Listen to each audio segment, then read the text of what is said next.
थोड़ा सा कॉन्सेप्चुअल है बैक्टीरियल टॉक्सिन के बारे में। ओके, जो स्टूडेंट्स नहीं हैं सीआर इफ्रा, आप उनको कहें कि ऑनलाइन हो जाएं। सिर्फ 7 स्टूडेंट्स हैं स्टिल अभी भी। 11 स्टूडेंट्स हैं आपकी क्लास में टोटल। ठीक है, जूलियस हो गया, रोनाल्ड किधर है? वो भी नहीं नजर आ रहा, क्योंकि मुझे अटेंडेंस मार्क करनी है और अटेंडेंस मैंने at the end of the lecture mark करनी है, और मैंने देखना है कि पहले लेक्चर में कौन था और दूसरे में कौन था। मैं स्टार्ट करने जा रही हूँ। आज का जो हमारा माइक्रोबायोलॉजी का टॉपिक है वो है बैक्टीरियल टॉक्सिन्स। ठीक है, हम लोग बात करते हैं, आपने मतलब वैसे भी नोटिस किया होगा कि ये चीज़ बड़ी टॉक्सिक है, जहरीली है, पॉइजनस है। ठीक है, तो basically what is the difference between poison and toxin and what is bacterial toxin. ठीक है, तो आज हमारा जो कॉन्सेप्ट है जो क्लियर होगा वो इन्हीं दो चीज़ों के बारे में क्लियर होगा कि टॉक्सिन क्या होता है और पॉइजन क्या होता है, एंड फर्दर बैक्टीरियल टॉक्सिन क्या होता है। सबसे पहले डेफिनेशन टॉक्सिन की। ठीक है, अ toxin is a poisonous substances produce with in the living cells और ऑर्गेनिज्म, सिंथेटिक टॉक्सिकेंट्स। ठीक है, टॉक्सिन जो होता है वो बेसिकली आपका जो होता है ना वो प्रोसेस्ड होता है। पॉइजन जो होता है वो नेचुरल होता है। मिसाल के तौर पे सांप ने काट लिया, बिच्छू ने काट लिया, ठीक है, या किसी ऐसी कोई भी जहरीला लिविंग ऑर्गेनिज्म जिसने आपको काट लिया, वो जो आपको काटता है और अपना जहर, अपना जो कह लें कि पॉइजनस मटेरियल आपके अंदर इंजेक्ट करता है, बेसिकली वो पॉइजन होता है। वो पॉइजन होता है और वो रॉ होता है, वो प्रोसेस्ड नहीं होता। अगर लेबोरेटरी में हम उसी पॉइजन को, उसी स्नेक बाइट को, जो वेनम है, जैसे एंटी वेनम बन रही है, वेनम क्या होता है? स्नेक का जो आपका टॉक्सिन होता है या स्नेक का जो पॉइजन होता है वो वेनम कहलाता है। उस पॉइजन मटेरियल को जब हम माइक्रोबायोलॉजी लैब के अंदर लेके जाते हैं और उसको प्रोसेस्ड करते हैं माइक्रोबायोलॉजी लैब के अंदर ले जाके, और उसको डिफरेंट मेडिसिन का पार्ट बनाते हैं, डिफरेंट एंटी वेनम मेडिसिन का पार्ट बनाते हैं, तो उसे हम टॉक्सिन कहते हैं। यानी कि जो प्रोसेस्ड चीज होती है वो टॉक्सिन होती है, और जो नेचुरल चीज होती है वो पॉइजन होता है। तो टॉक्सिन कहता है एक पॉइजनस सब्सटेंस होता है जो कि प्रोड्यूस होता है within the living cell और ऑर्गेनिज्म, और सिंथेटिक टॉक्सिकेंट्स, यानी सिंथेटिक चीज, कोई भी ऐसी चीज जो कि फॉर्मुलेट की जा रही है आपके इन विट्रो लेबोरेटरी के अंदर, जो भी कोई चीज जो कि प्रोसेस की जा रही है वो टॉक्सिकेंट्स के अंदर आ जाती है। A toxin is an organic poison. It is made by plant and animals. Toxins are naturally occurring poisons. There are the toxins your body creates and some that animals and plants excrete. Some are harmful. Getting stung by a stingray can kill you because its toxin is powerful. अब आपने देखा है कभी कभी कि आप लोग plants में जिन लोगों का इंटरेस्ट है, पत्ते को अगर आप तोड़ते हैं, दो लीव्स को दो हिस्सों में आप डिवाइड करते हैं, समटाइम आपने देखा है कि उसके अंदर से भी वैक्स निकलती है या खास किस्म का कोई मटेरियल किसी भी कलर का निकल रहा होता है। समटाइम बड़े थिक लीव्स होते हैं, मोटे मोटे पत्ते होते हैं, उनको अगर तोड़ें तो अंदर से खास किस्म की स्क्रीशन निकलती है, गम्स निकलती हैं। तो बेसिकली ये भी उनके टॉक्सिन्स होते हैं, उनके पॉइजन होते हैं। इसी तरह से मशरूम जो होती हैं, मशरूम्स आपने देखा खुम्बियां जिसे कहते हैं, छतरी नुमा खुम्बियां बनी होती हैं, वो भी टाइम टॉक्सिन्स होती हैं, उनके अंदर भी खास किस्म की स्क्रीशन होती है। तो ये आप अगर थाईलैंड वाली साइड पे चले जाएं, मलेशिया वाली साइड पे चले जाएं, वहाँ पे ये लोग जो मशरूम्स खाते हैं, मशरूम पे बहुत ज्यादा इंटरेस्टेड होते हैं, तो वो भी पहले टेस्ट करके खाते हैं। क्यों? क्योंकि इनके अंदर से जो इनकी स्क्रीशन निकलती हैं वो टॉक्सिन्स होती हैं, वो आपको एट सडन डेथ की तरफ भी लेके जा सकती हैं। लिहाजा बिफोर टेस्ट आप लोग ये चीजें एडिबल नहीं बना सकते। कहने का मतलब ये है कि both animals and plants have their own toxin, मतलब पौधों में भी उनका अपना एक टॉक्सिन होता है और एनिमल्स में भी अपना टॉक्सिन होता है। कुछ पौधे भी ऐसे खतरनाक होते हैं कि जो टॉक्सिक होते हैं, अगर उनको ऐसे ही पकाए बगैर, टेस्ट किए बगैर खा लें, जो हर्बीवोरस एनिमल्स होते हैं या हर्बीवोरस जो ह्यूमंस हैं, उनको टेस्ट करके ये खाना चाहिए। आपको पता है सांप की स्किन से, सांप के स्टिंग से, ठीक है, स्कॉर्पियो के स्टिंग से, स्कॉर्पियो की स्किन से, ठीक है, मेडिसिन बन रही है उन्हीं के जहरीले मवाद से। जैसे आपने सुना ना, लोहे को लोहा काटता है, इसी तरह से जहर को जहर काटता है। ठीक है, हम उसी का जहरीला मवाद, उसी का पॉइजन उठाते हैं, उसको माइक्रोबायोलॉजी लैब के अंदर लेके जाते हैं और उसको प्रोसेस करवाते हैं, और उसको प्रोसेस करवाने के बाद हम उसी की मेडिसिन बनाते हैं, उसी की वैक्सीन बनाते हैं। ठीक है, और उसी से जो है हम इस किस्म के कंपाउंड बना लेते हैं जो कि डिजीज के अगेंस्ट कॉम्बैट करने के लिए हमें फायदामंद होती है, बेनिफिशियल होती है। लास्ट टाइम शायद मैंने आप, जब हम फिजिकली प्रेजेंस थे क्लास में, तो मैंने आपको बताया था कि HIV जो डिजीज है उसके अगेंस्ट खास किस्म का जो है वो स्टिंग यूज किया जा रहा है, किसका? स्कॉर्पियो का। ठीक है, स्कॉर्पियो का स्टिंग जो है वो उसकी वैक्सीन बनाने के लिए उसमें यूज हो रहा है।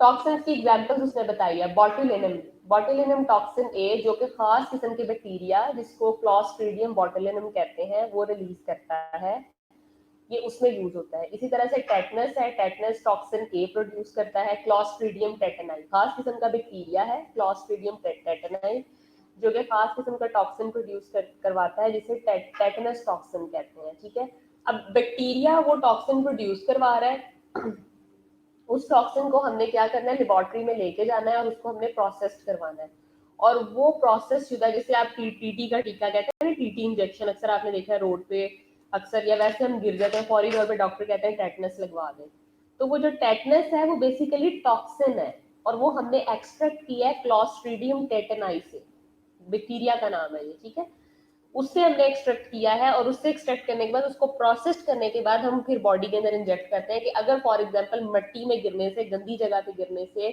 किसी किस्म का कोई कट लगने से, अगर सॉइल से क्लॉस्ट्रीडियम टेटनाई, क्योंकि क्लॉस्ट्रीडियम टेटनाई मोस्टली गंदी जगहों में मट्टी शट्टी में रहता है, अगर वहां से वो बैक्टीरिया लग भी गया तो उसके अगेंस्ट हम एक एंटी वेनम, एंटी क्लॉस्ट्रीडियम टेटनाई हम प्रोड्यूस करवा दें ताकि उसके अगेंस्ट हमें कवरेज मिल जाए। इसी तरह से डिप्थीरिया टॉक्सिन है, पुरानी बैक्टीरियम डिप्थीरिया, खन्नाक जिसको कहते हैं, ईएनटी में जिन लोगों ने काम किया उनको पता होगा। ठीक है, डिप्थीरिया, उसके अगेंस्ट जो हमें टॉक्सिन मिलता है, उसके अगेंस्ट जो हमें वैक्सीन मिलती है वो हमें कोराइनी बैक्टीरियम डिप्थीरियाई से मिलती है।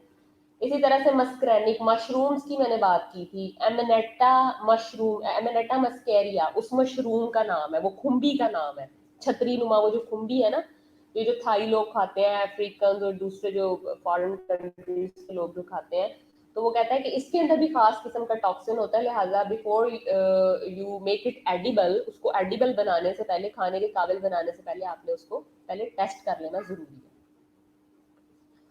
आगे है आपके पास difference between toxin and poison. A poison is a substance that has a noxious effect on living organism, कोई भी बदगुमान, कोई भी बुरा असर रखता है किसी भी लिविंग ऑर्गेनिज्म। पॉइजन है ना, नाम से जाहिर है जहर है, तो जाहिर बात है नॉक्शियस इफेक्ट रखेगा, किसी भी, आप किसी एनिमल को खिला दें, किसी ह्यूमन को खिला दें, उसने खराब तो करना ही है ना, कोई ना कोई उसका नॉक्शियस इफेक्ट, नॉक्शियस कहते हैं बुरा इफेक्ट, बदगुमान effect. A toxin is a poison produced by the living organism. ठीक है, एक टॉक्सिन जो होता है वो बेसिकली पॉइजन होता है जो कि लिविंग ऑर्गेनिज्म से निकलता है।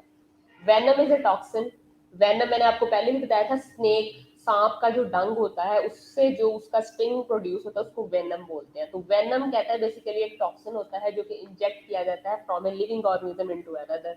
अब सांप भी लिविंग ऑर्गेनिज्म है, सांप ने जिस पेशेंट को काटा है वो भी ह्यूमन है, और उसके अगेंस्ट हम जो उसको एंटी वेनम लगा रहे हैं, मतलब from one living organism to another living organism, but processed किया हुआ।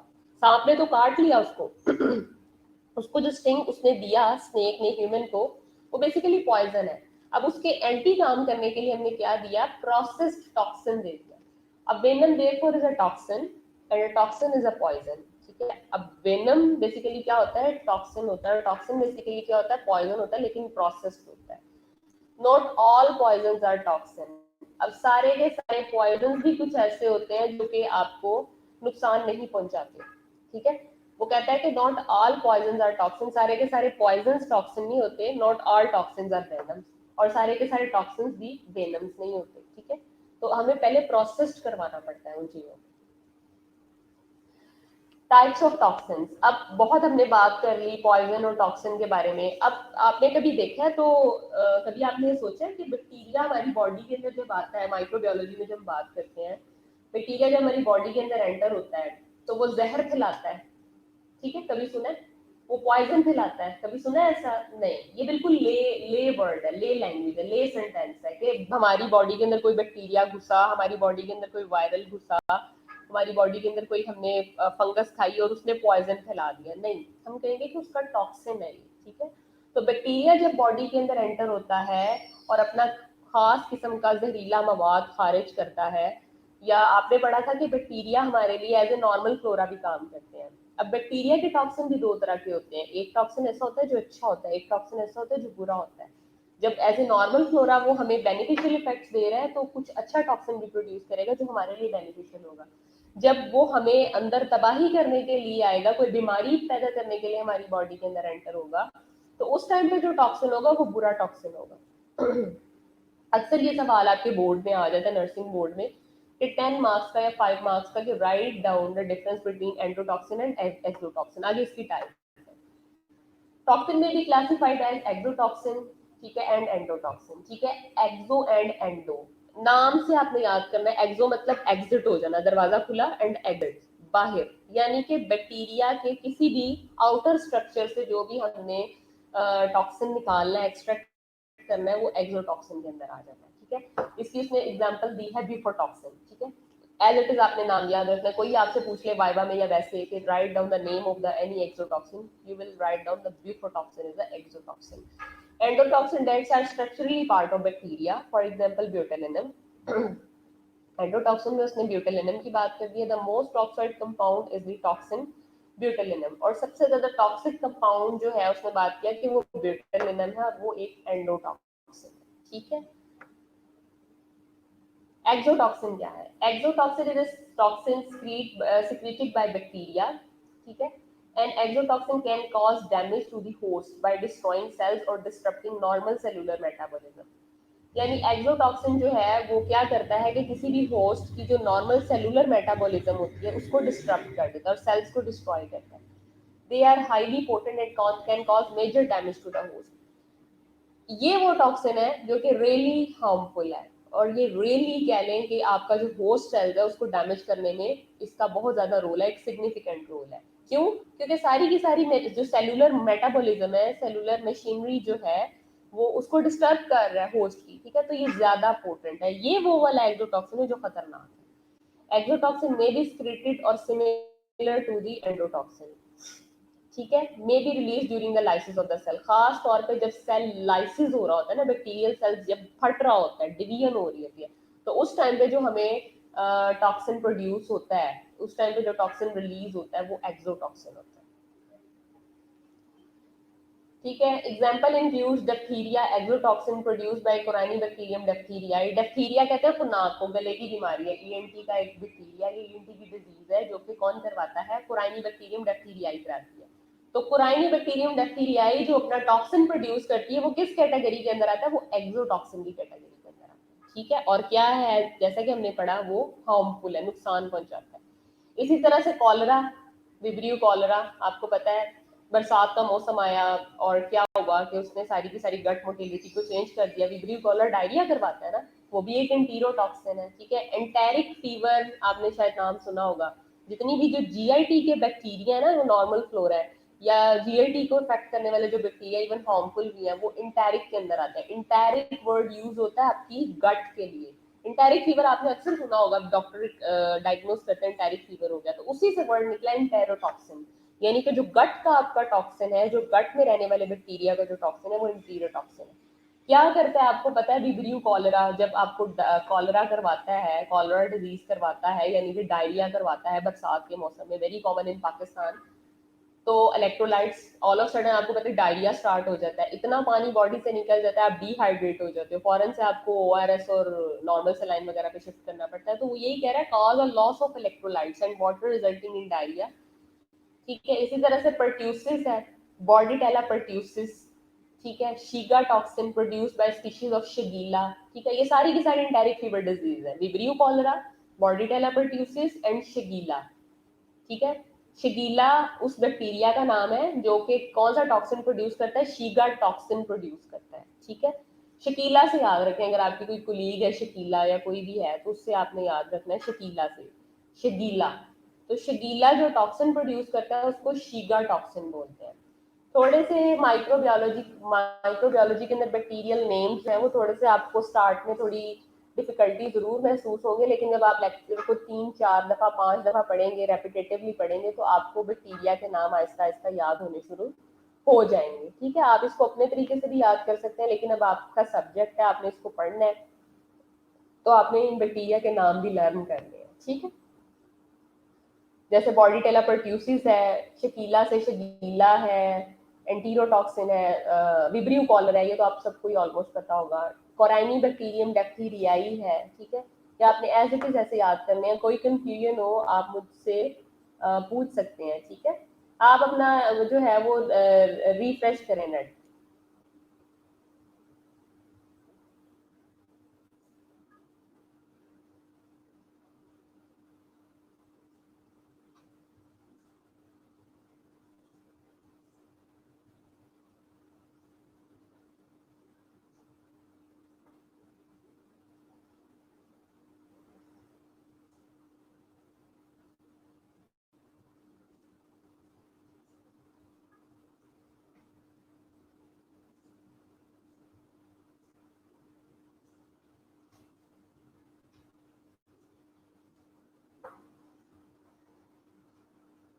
ओके, नेक्स्ट चलते हैं हम लोग।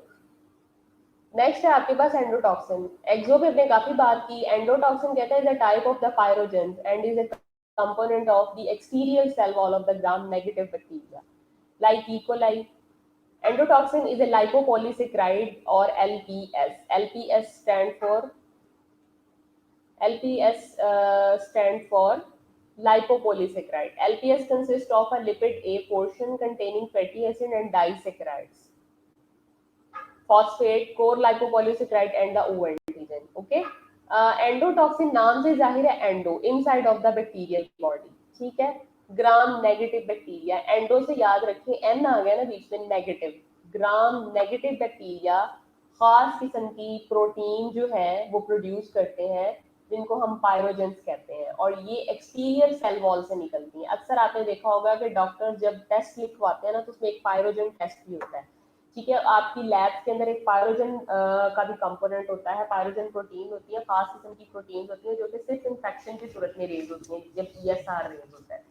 तो बेसिकली जब बॉडी का temperature all of sudden increase होता है ना, तो वो आपके लिए ब्लेसिंग है, आपके लिए नेमत है। अगर बॉडी का टेम्परेचर रेज नहीं होगा तो आपको पता नहीं चलेगा कि there is something going wrong inside of your body. जैसे पेन कहते हैं ना ब्लेसिंग है, इसी तरह से फीवर का होना भी ब्लेसिंग है। फीवर क्यों होता है? फीवर बेसिकली खास किस्म की इंफेक्शियस प्रोटीन होती है जो कि पायरोजेंस कहलाती हैं, जो कि किस वजह से रिलीज होती है? इस एंडोटॉक्सिन की वजह से रिलीज होती है, जो कि खास किस्म का ग्राम नेगेटिव बैक्टीरिया बॉडी में घुसने के बाद क्या करता है, इन प्रोटीन्स को रिलीज करता है और ऑल ऑफ सडन बॉडी के टेम्परेचर को रेज कर देता है।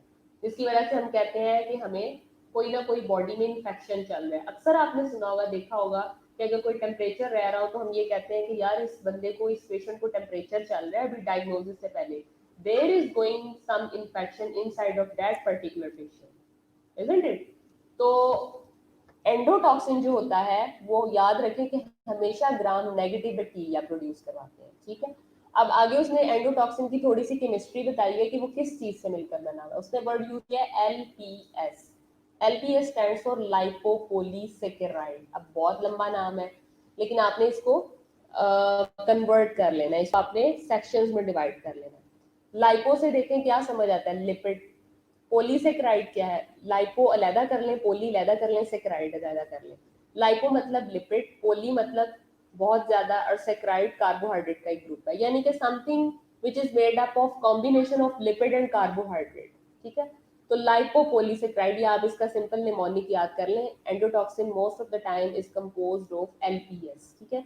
अब उस LPS के अंदर एक खास किस्म का पोर्शन होता है fatty acid, disaccharide and phosphate, ठीक है, एंड O एंटीजन।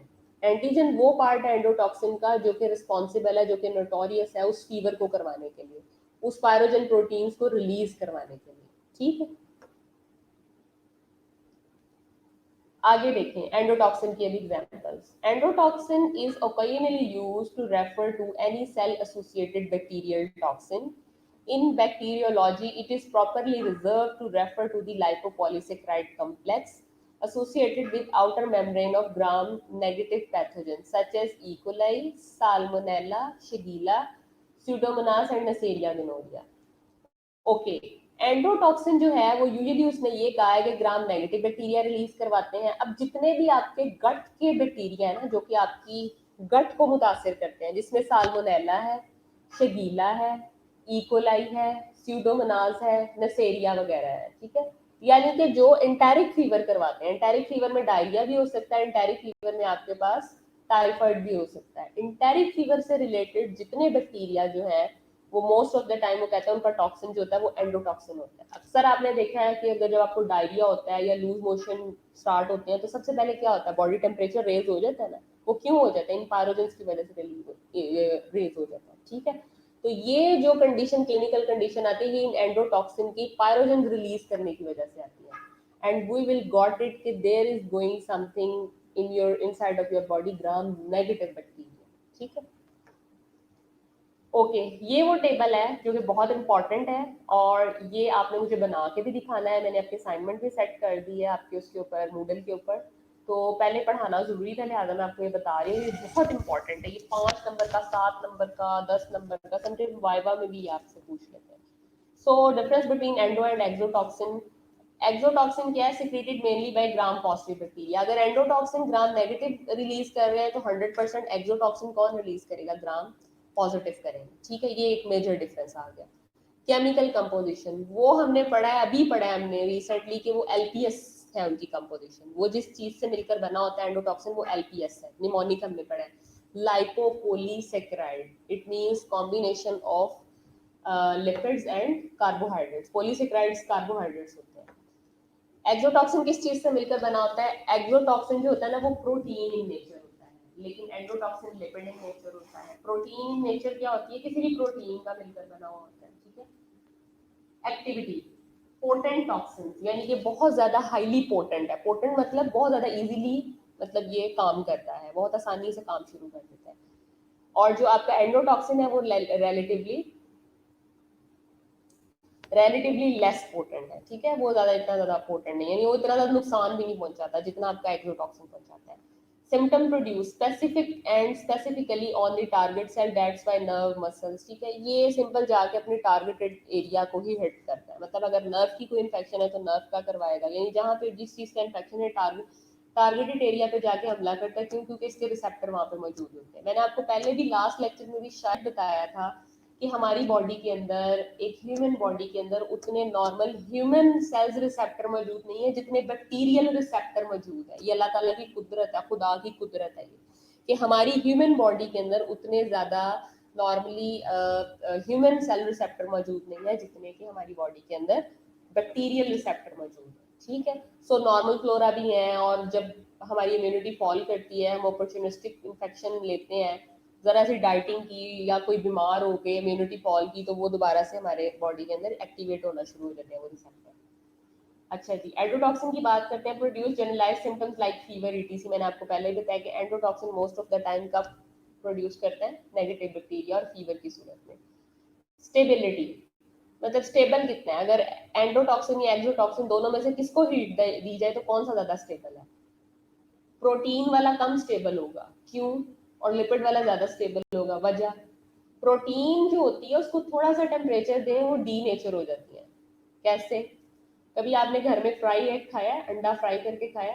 बेसिकली वो सारी की सारी क्या है? कॉम्पैक्ट प्रोटीन है ना, सेमी सॉलिड प्रोटीन है। जब तवा गर्म होता है ऊपर अंडा डालते हो, अंडा अच्छी खासी प्रोटीन थी, फुल ऑफ प्रोटीन, अंडा डाला वो डी नेचर हो गई, ठीक है। उसकी शक्ल बदल गई, डी नेचर हो गई वो। तो आपका जो एक्सोटॉक्सिन है वो प्रोटीन इन नेचर है, उसको थोड़ी सी आपने हीट दी, 60 डिग्री सेंटीग्रेड पे गया, डी नेचर हो जाएगा, ठीक है। लेकिन एंडोटॉक्सिन हीट है वो नहीं होता, क्यों? क्योंकि वो उल्टा बॉडी के टेम्परेचर रेज करवा देता है। मतलब उतने 102, 101, 103 पे उसको फर्क नहीं पड़ता। लेकिन अगर इसकी जगह एक्सोटॉक्सिन हो तो फौरन से डी नेचर हो जाएगा, ठीक है। Antigenicity, obviously exotoxin highly potent है, इजीली अवेलेबल है, ठीक है, जल्दी से बन जाता है, तो हाईली एंटीजेनिक भी ये होगा। एंटीजेनिसिटी इसकी ज्यादा है एक्सोटॉक्सिन की, ठीक है। और जो आपका एंडोटॉक्सिन है वो वीकली एंटीजेनिक है। एंटीजेनिक मतलब ये है कि उसकी प्रोड्यूस करवाने की, डिजीज को प्रोड्यूस करवाने की जो कैपेसिटी है, एंटीजेनिसिटी है, वो कितना ज्यादा उसके अंदर शिद्दत है, कितना ज्यादा वो कह लें कि सवेरिटी पाई जाती है। टॉक्साइड की बात करें, एक्सोटॉक्सिन से टॉक्साइड बन सकते हैं, बिल्कुल बन सकते हैं, ठीक है। क्यों? क्योंकि प्रोटीन इन नेचर है, हम उसको अपने मुताबिक टेम्परेचर सेट करके बना सकते हैं। लेकिन जो आपका एंडोटॉक्सिन है उससे नहीं बना सकते, क्योंकि वो है इन्फेक्टिव प्रोटीन है, पायरोजेंस है, ठीक है। उन्होंने एक्टिव ही तब होना है जब उन्होंने किसी गलत बैक्टीरिया ने बॉडी के अंदर एंटर होना है, स्पेशली आपके इंटेरिक ट्रैक, इंटेरिक फीवर के बैक्टीरिया, ठीक है, आपकी गट के बैक्टीरिया। अच्छा जी, एक और टेबल है, प्रॉपर्टी देखें। सबसे पहले केमिकल नेचर हमें पता है, एंडोटॉक्सिन की क्या है, मैंने पीछे भी पढ़ाया है, LPS, लाइपोपोलीसेकेराइड। आगे इसका ये वेट दिया हुआ है, ये वेट आपने याद करने की आपको जरूरत नहीं है, सिंपल आपने इसकी केमिकल नेचर देखनी है कि एंडोटॉक्सिन LPS है और एक्सोटॉक्सिन जो है वो प्योरली प्रोटीन इन नेचर है। रिलेशनशिप टू सेल, ठीक है। अब एंडोटॉक्सिन मैंने आपको बताया था कि part of the outer cell membrane, ठीक है, आउटर मेम्ब्रेन का पार्ट होता है, ठीक है, आपकी जो मेम्ब्रेन होती है सेल की वो उसका पार्ट होता है। लेकिन जो एक्सोटॉक्सिन होती है वो एक्स्ट्रा सेलुलर होता है, एग्जिट, बाहर वाला, ठीक है, बाहर वाली साइड की जितनी चीजें होती हैं वो एक्सोटॉक्सिन में आ जाती है। अच्छा जी, डीनेचर्ड बाय बॉइलिंग, एंडोटॉक्सिन होगा बॉयल करने पे डीनेचर? नहीं, क्योंकि वो तो 102 103 बुखार भी रह रहा हो तो पायरोजन रिलीज हो रही होती है। लेकिन बेचारा एक्सोटॉक्सिन है वो प्रोटीन इन नेचर है, थोड़ी सी हीट दी वो डीनेचर हो जाता है। एंटीजेनिक, कौन ज्यादा एंटीजेनिक था हमने देखा था, कौन था?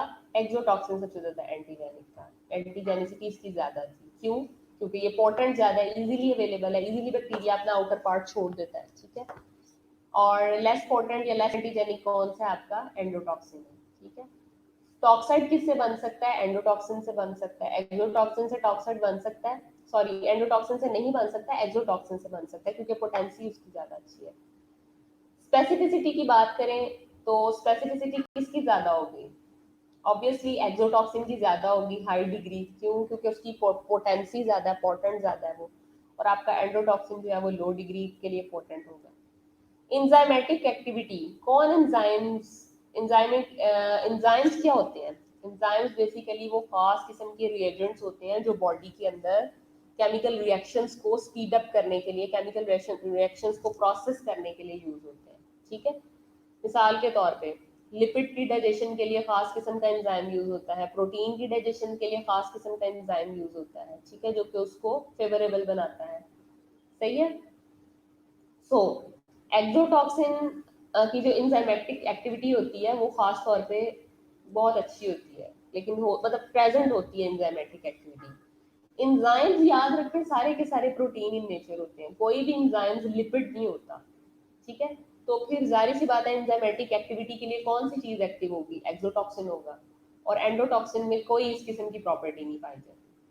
पायरोजेनिसिटी, पायरोजेंस की बात कर करके थक गए एंड पे फिर उसने पायरोजेनिसिटी की बात कर दी। ऑब्वियसली एंडोटॉक्स और एंडोटॉक्सिन में पायरोजेनिसिटी होती है, लेकिन एक्सोटॉक्सिन में ये ऊपर ये नहीं होती है, बल्कि ना होती बराबर होती है। कभी कभार कोई कॉम्बिनेशन के साथ और बैक्टीरिया एंडो भी घुस जाए तो उसे हम कह सकते हैं ऊपर में भी ऐसा हो सकता है, ठीक है। ओके, अब मुझे आप लोग जो है वो इससे रिलेटेड मेरे साथ क्वेश्चन करें, मैं इनबॉक्स करें मुझे ताकि मैं आपको आंसर करूंगी, ठीक है। अदरवाइज फिर मैं क्वेश्चन करूंगी और नेक्स्ट लेक्चर में तभी स्टार्ट करूंगी जब एवरी इंडिविजुअल मुझसे कुछ ना कुछ क्वेश्चन करे। ओके लेट्स स्टार्ट, मैं आप लोगों की अटेंडेंस लगा रही हूँ। चलिए मेरे साथ क्वेश्चन करें, मेरे क्वेश्चन भेजें मुझे आप अपना अपना।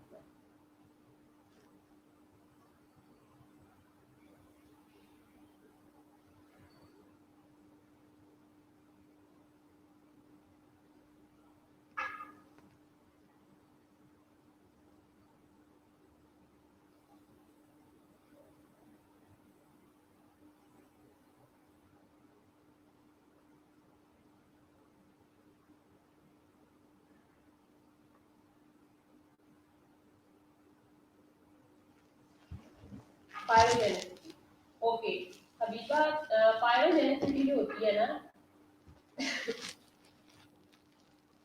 ओके प्लीज पहले हबीबा का मैं आंसर दे दूं। पायरोजेनिसिटी मैंने आपको पहले भी बताया है कि पायरोजेनिसिटी वो खास किस्म की इफेक्टिव प्रोटीन होती है जो कि एंडोटॉक्सिन की वजह से प्रोड्यूस होती है और ग्राम नेगेटिव बैक्टीरिया जो होते हैं वो प्रोड्यूस करते हैं।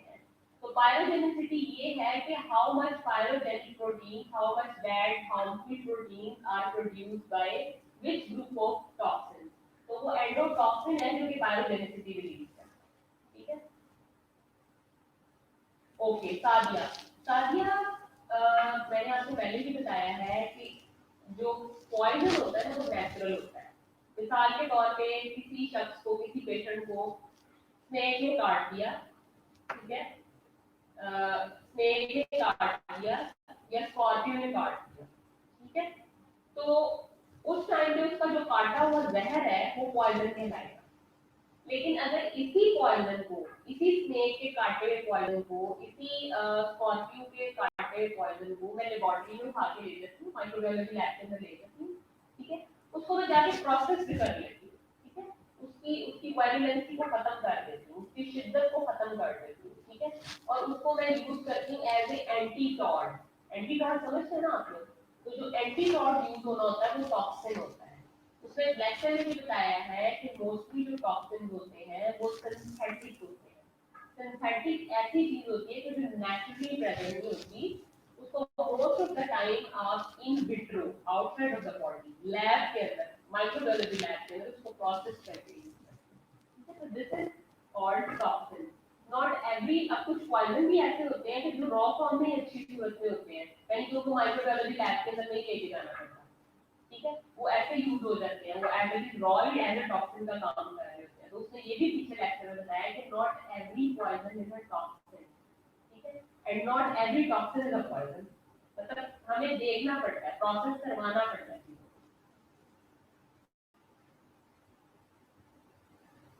What lipid relation with exotoxin and endotoxin? Lipid का बच्चे रिलेशन एक्सोटॉक्सिन के साथ नहीं, एंडोटॉक्सिन के साथ है, ठीक है। हमने उसकी केमिस्ट्री के अंदर ये पढ़ा है कि जो एंडोटॉक्सिन है ना वो एलपीएस से मिलकर बना हुआ है। एलपीएस स्टैंड्स फॉर लाइपोपोलीसैकेराइड, ठीक है। अब इसको आप पार्टीशन में डिवाइड कर लो, इसके तीन हिस्से बना लो। लाइपो से क्या समझ आता है? स्पेलिंग से lipid, something which have a lipid property, तो लिपिड, ओके।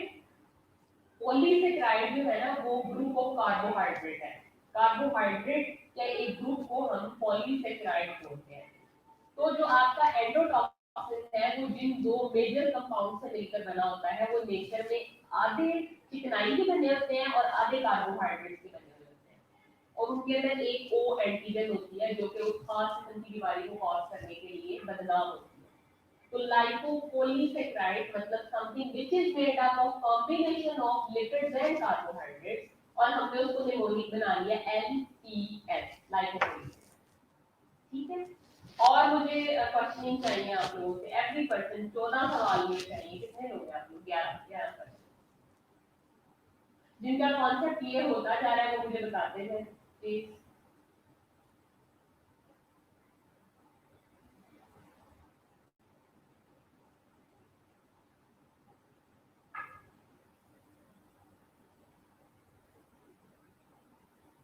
और जिसको कंफ्यूजन है नेचुरली टॉक्सिन कैसे प्रोड्यूस होता है, देखिए naturally toxin produce, for example खास किस्म की कोई खूंटी है, खास किस्म की कोई मशरूम है, ठीक है, या खास किस्म का कोई कह लें कि ऐसा बाइट है, किसी भी स्नेक, स्नेक नहीं कह सकते, किसी भी कह लें एनिमल का बाइट है, जिसका हमें जो है वो जरूरत नहीं होती, उसको प्रोसेस करवाने की जरूरत नहीं होती। फॉर एग्जाम्पल एक बड़ी अच्छी एग्जाम्पल मेरे मुंह में आती है, आपने कभी जॉन्ग को देखी है? जॉन्ग जो होती है पिछले जमाने में जो आपका डर्टी ब्लड होता था उसको बॉडी से रिमूव करवाने के लिए जॉन्ग इस्तेमाल की जाती थी। अब जॉन्ग जो होती है बेसिकली वो क्या करती है, वो स्टिंग करती है ना, जब वो स्टिंग करती है तो उसके स्टिंग से क्या होता है कि वो सारा का सारा आपका जो गंदा ब्लड है उसको सक कर लेती है, ठीक है। तो बाज जो आपके टॉक्सिन्स होते हैं वो नेचुरल होते हैं, वो आपको नेचुरली आप उसको जो है वो उसको एज ए आप पॉइजन यूज कर रहे होते हैं, ठीक है। Next question, refresh your internet please.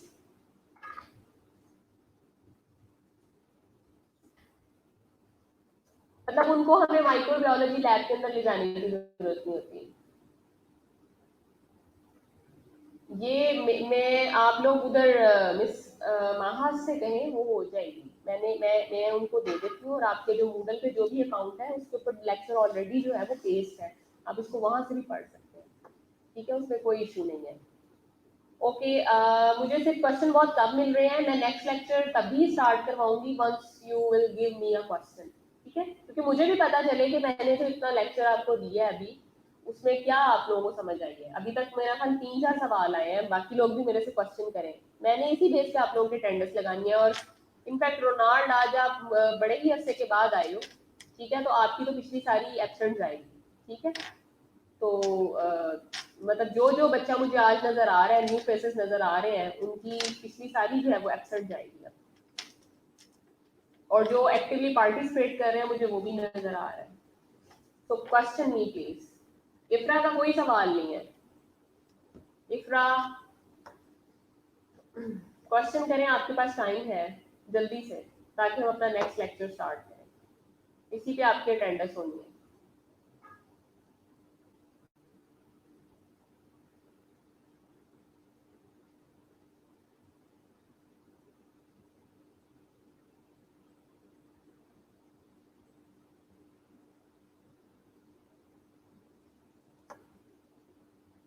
Okay, toxicity की रेंज जो होती है वो रेंज डिपेंड करती है सेवेरिटी के ऊपर।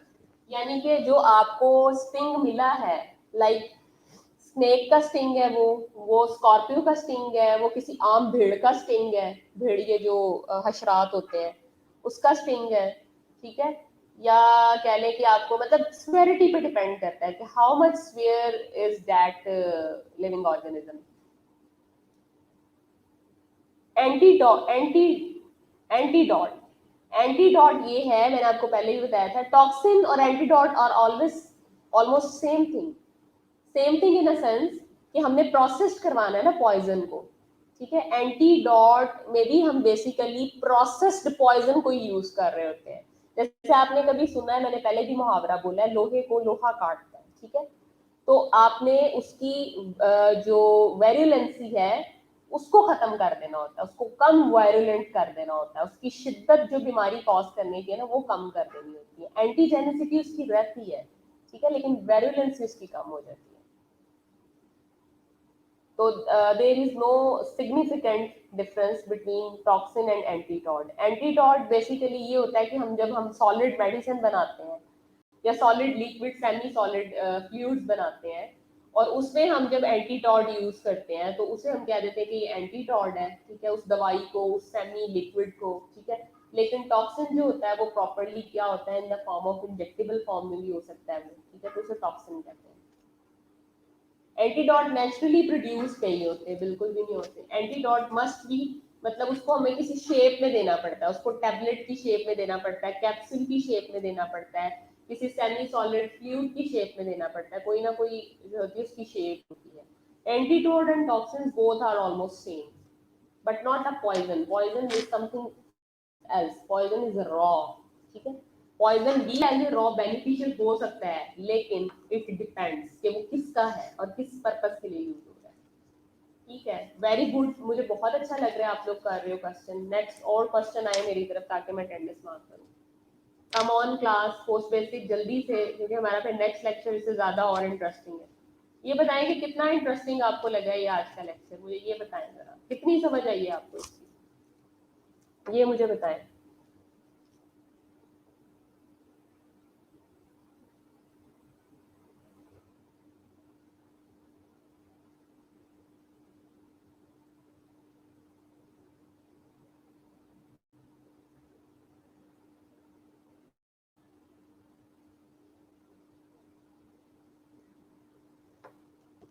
कितना आपको ये इंफॉर्मेटिव लगा है लेक्चर, ये कितना इंफॉर्मेटिव लगा है मुझे ये बताएं आप।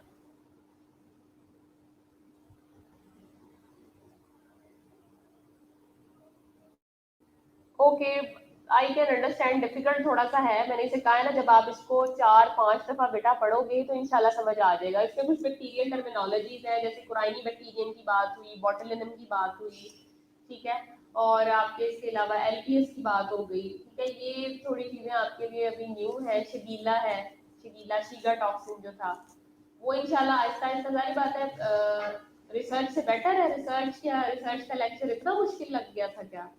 इफ्रा को रिसर्च के लेक्चर की लगता समझ नहीं आई, या इफ्रा में का इंटरेस्ट नहीं था?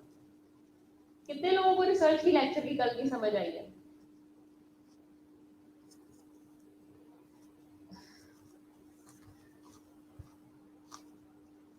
ठीक है, तो इफ्रा कल क्यों नहीं मुझे बताया? देखा ना, ये आप लोगों का पार्टिसिपेशन है, देन हमारी एफर्ट मार्क्स, ठीक है।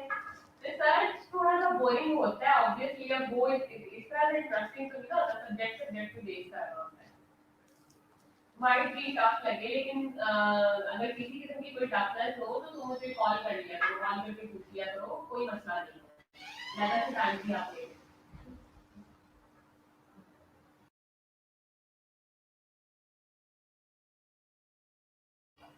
आप मुझसे ज़्यादा से भी कॉल करके, मेरा नंबर आप लोगों के पास है, आप मुझे पूछ लिया करें वर्किंग कॉल के अंदर, कोई मसला नहीं है। हाँ, ओके। अब मैं नेक्स्ट स्टार्ट करती हूँ। आप इस लेक्चर को एक दफ़ा पढ़ लें, मैं नेक्स्ट पीपीटी चलाती हूँ, आप इसको एक दफ़ा पढ़ लें। इसको पढ़ लें आप। बेटा लेक्चर आपको सेंड किसने कहा है कि नहीं होते? लेक्चर सेंड होते हैं आपको। आप अपने गूगल के अकाउंट के ऊपर जाएं और गूगल के अकाउंट के ऊपर जाके आप चेक करें लेक्चर क्यों नहीं सेंड होते, होते हैं सेंड। आपका जो भी आपका अकाउंट बना हुआ है उसको पढ़े, मैं नेक्स्ट आपका जो है वो अपलोड करवा।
ओके क्लास,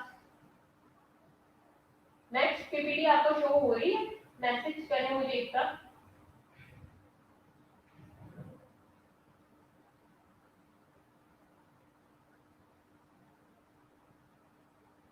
नेक्स्ट पीपीटी आपको शो हो रही है या नहीं शो हो रही, मुझे मैसेज करें इनबॉक्स में प्लीज।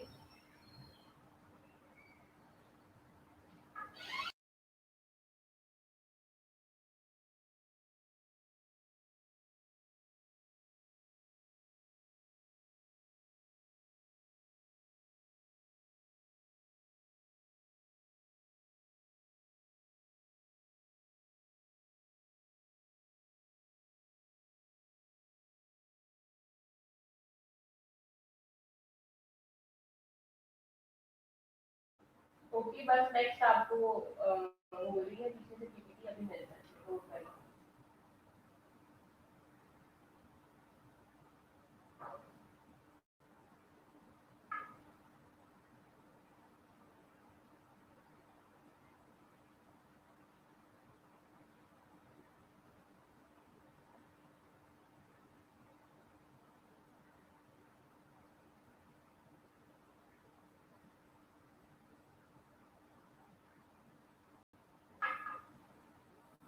अभी हो जाता है शो, आप लोगों को नोट करें प्लीज।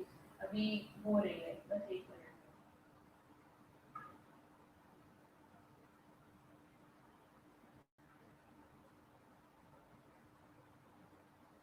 बच्चे आप हबीबा अपना नेट जो है ना उसको रिफ्रेश करें, क्योंकि आपका नेट का मसला है, और तो मुझे किसी की तरफ से कोई भी इशू नहीं आ रहा है कि हमारा नेट का मसला है।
ओके, नेक्स्ट स्लाइड आ गई है सबको? ठीक है, मैं स्टार्ट करवाती हूँ। नेक्स्ट जो हमारा टॉपिक है वो है sterilization and disinfection.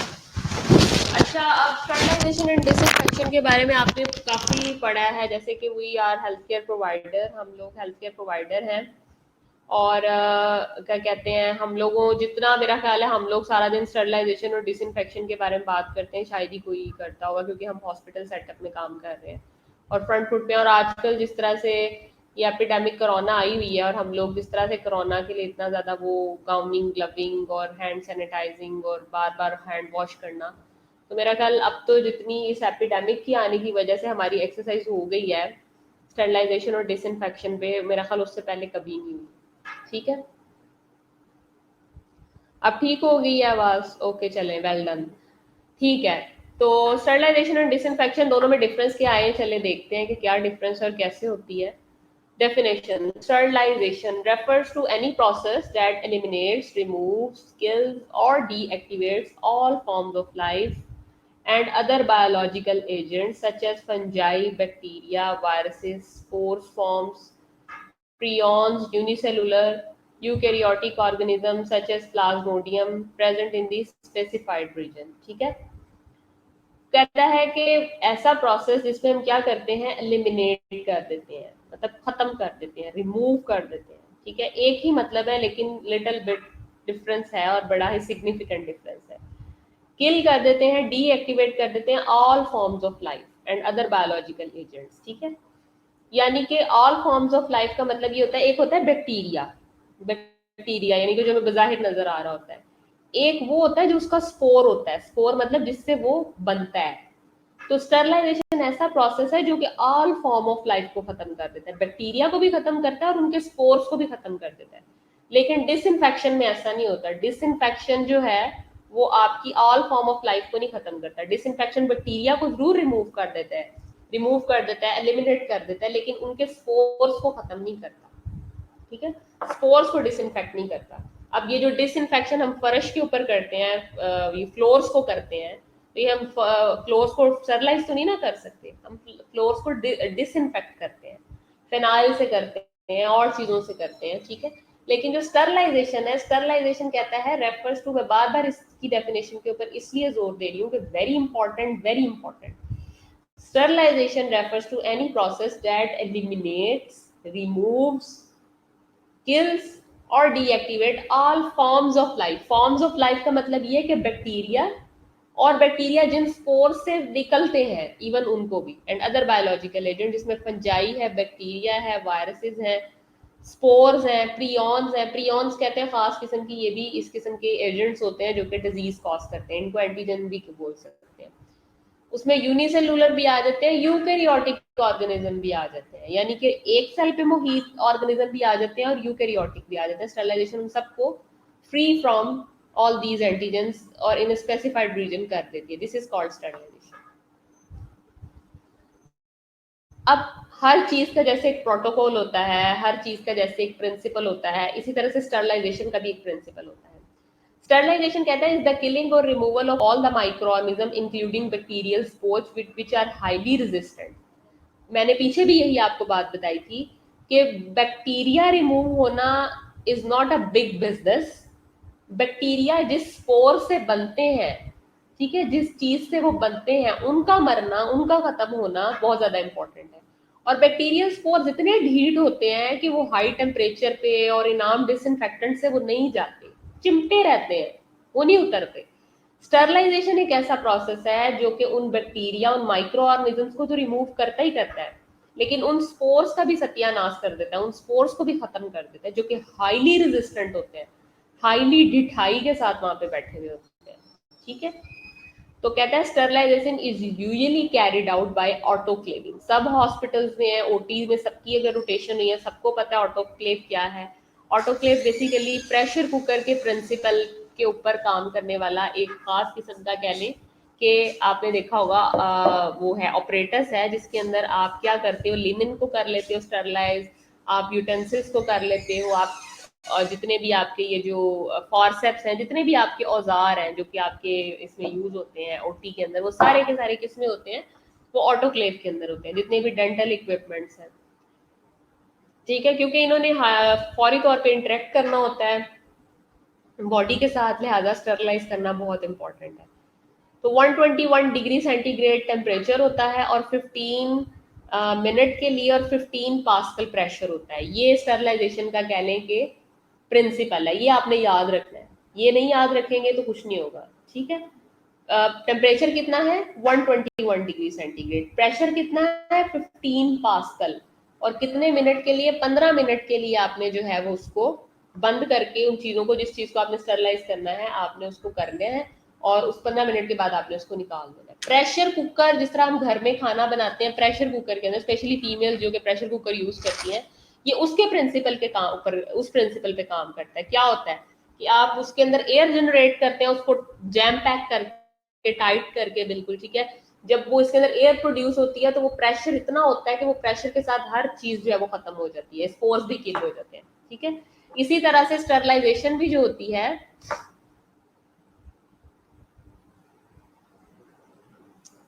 Yes depend करता है। मतलब अगर आप देखेंगे तो शीशे की चीजें नहीं आप स्टरलाइज कर सकते। ठीक है, शीशे की चीजें नहीं आप स्टॉप कर किल कर सकते हैं स्टरलाइज के अंदर। आपको देखना पड़ता है कि उसका टेक्सचर क्या है, जो आप स्टरलाइज करने जा रहे हो उस चीज का टेक्सचर कितना हैवी है, क्या आया वो उस प्रेशर को, उस हीट को, उस टेम्परेचर को बर्दाश्त भी करता है या नहीं करता। अब ग्लास आइटम्स अगर आप स्टरलाइज करने बैठेंगे इस टेम्परेचर के ऊपर तो वो फट जाएंगी, वो खत्म, टूट जाएंगी, लिहाजा उनका कोई फायदा नहीं है। तो इट डिपेंड्स कि आप स्टरलाइजेशन, ये autoclaving is one of the method of sterilization. Autoclave के अंदर स्टरलाइजेशन नहीं खत्म हो जाती आके, ऑटोक्लेव एक बेसिक और मेजर प्रिंसिपल है, एक मेजर मेथड है स्टरलाइजेशन का। इसी पे आके पूरी की पूरी स्टरलाइजेशन की कहानी नहीं खत्म हो जाती। ठीक है, वी विल सी कि what will happen for the next other things. Okay, main methods of sterilization में फिजिकल मेथड आ जाता है। Physical method of sterilization includes killing of microbes by applying moist heat as in steaming or dry heat as in hot air oven, or by various method of filtration to free the medium of microbes. Radiation method है, ultrasonic method है and chemical method है। ठीक है, अब वही बात आ गई कि अगर मैंने किसी ग्लास की चीज को स्टरलाइज करना है, ग्लास की चीज को मैंने फ्री फ्रॉम माइक्रोब्स करना है और ग्लास की चीज को मैंने फ्री फ्रॉम स्पोर्स करना है, तो मैं क्या करूंगी कि मैं फिजिकल मेथड यूज करूंगी। फिजिकल मेथड के अंदर आगे दो तरह के मेथड है। फिजिकल मेथड में एक हॉट एयर ओवन आ जाता है आपका और एक मॉइस्ट हीट आ जाती है। ठीक है, तो वो कहता है कि मॉइस्ट हीट जो होती है उसमें क्या होती है, स्टीम बनती है, स्टीम बनने से हम आहिस्ता आहिस्ता आहिस्ता आहिस्ता जो है वो सारे के सारे माइक्रोब्स और सारे के सारे जो आपके स्पोर्स हैं उनको किल करते हैं। हॉट एयर ओवन के अंदर ये होता है कि ओवन, जैसे आपने घरों में ओवन पड़ा होता है किचन में कोई चीज गर्म करने के लिए, इसी तरह से जो है वो आपकी लैब में खास किस्म के हॉट एयर ओवन होते हैं। जब हमने किसी चीज को, पैट्री डिश को, किसी टंग डिप्रेसेंट को, किसी क्या कहते हैं टंगस्टन लूप को, जिससे हम माइक्रोबायोलॉजी लैब के अंदर काम करते हैं, अगर हमने उसको स्टरलाइज करना है, किसी स्लाइड को करना है, तो हम उसको पैक करके हॉट एयर ओवन के अंदर छोड़ देते हैं खास किस्म के टेम्परेचर के ऊपर, जिससे वो स्टरलाइज हो जाती है। ठीक है, और इतना टेम्परेचर रखना होता है जिससे वो ग्लास का मटेरियल उस हीट को, उस टेम्परेचर को और उस प्रेशर को बर्दाश्त कर ले। ठीक है, इसमें दूसरे मेथड्स में आपके पास रेडिएशन मेथड भी आ जाते हैं, अल्ट्रासोनिक मेथड भी आ जाते हैं। खास किस्म की अल्ट्रासोनिक रेज होती हैं जो रेज इस एप्लीकेशन पे काम करती हैं कि जिससे आप स्टरलाइजेशन कर सकते हैं। केमिकल मेथड आ जाता है, क्लोरीनेशन आ गई, क्लोरीन यूज कर ली और दूसरी चीजें यूज कर ली, तो ये उसमें आ जाती है। ठीक है, आगे वेट हीट। अच्छा, क्लास अब ऐसे है कि आप लोग ना 10 मिनट्स की ब्रेक ले लें, 10 मिनट्स के बाद मैं दोबारा आप लोगों के साथ ऑनलाइन होती हूँ और फिर हम इसको फर्दर कंटिन्यूशन करते हैं। ठीक है, 1 घंटा आपका हो गया, 10 मिनट्स की आप ब्रेक ले लें। मुझे मैसेज में ज़रा मेक श्योर करें कि आप कितने लोगों को अब तक जो है वो पता चल गया है मेरी इस मैसेज का। मुझे मैसेज करें सब लोग। 10 मिनट्स के बाद दोबारा मैं आती हूँ वापस, यहीं से स्टार्ट लेते हैं। Message me, inbox me please.